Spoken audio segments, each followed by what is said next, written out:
The Kansas City Chiefs have placed the franchise tag on Pro Bowl guard Trey Smith. What's next for the Chicago Bears, and how can they potentially sign two starting offensive linemen for the same price the Chiefs are paying Trey Smith?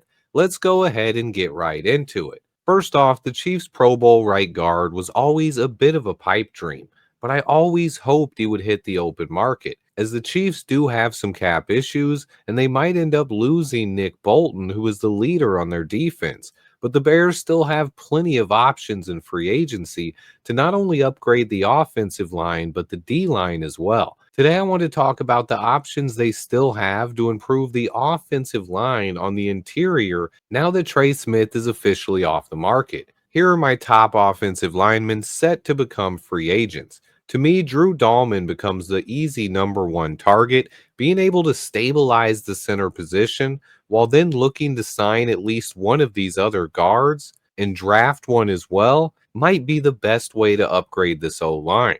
But with Trey Smith being paid over $23 million this year, the Bears have a chance to sign two guys from this list while still paying less than Trey Smith is going to be making.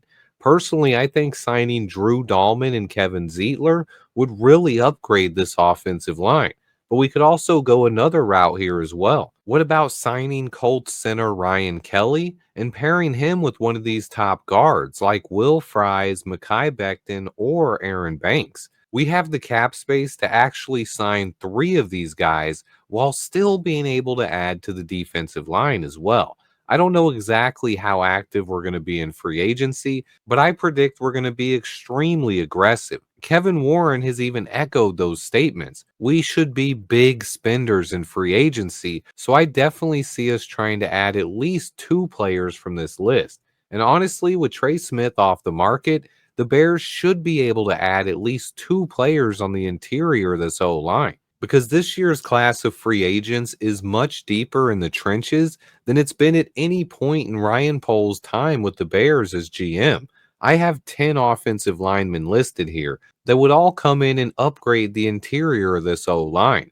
Josh Myers is a sleeper center prospect. I'll be talking more about him soon, but he's 26 years old and only missed one game in his career. He's a second round pick out of Ohio State. He was Justin Fields' center in college. I think he has the potential to be top five at his position, and he's possibly the Packers' best free agent. So we could weaken the Packers if we sign him too. Another guy to keep an eye on here. But there's also Patrick McCarry from the Ravens, a guy who's played all over the offensive line. He's only 27 years old, and he was part of the best rushing offense in the NFL last year.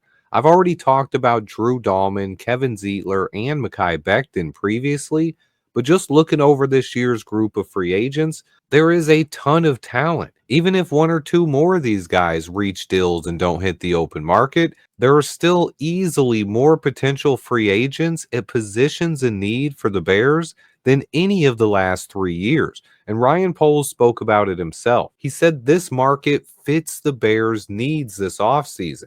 Not only in just free agency, though, but also the NFL draft, where we're seeing firsthand at the NFL Combine how much talent there is in the trenches for the draft. And I fully expect Ryan Poles to attack the trenches this offseason. Just because we lost out on Trey Smith, I don't think it's that big of a deal. Yes, he was my favorite potential free agent, but I've already said so many times that 25-year-old Pro Bowlers don't typically hit the market. And we might actually be able to sign two guys for the price we would have paid Trey Smith.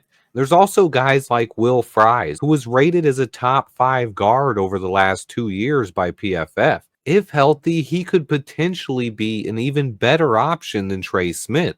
So something else to keep an eye on there. Don't listen to people saying that now that Trey Smith is gone, that the Bears can't upgrade the O-line. There are plenty of ways for Ryan Poles to upgrade the trenches on both sides of the ball. This year's offseason is setting up beautifully for the Bears. Looking over this list, though, who is your favorite potential free agent addition for the O-line? How would you spend the Bears' free agent money with Trey Smith now off the market? And are there any potential free agents I left off this list you might be interested in? Now, remember, the numbers I had on the screen are Sport Track's projected contract numbers for each player.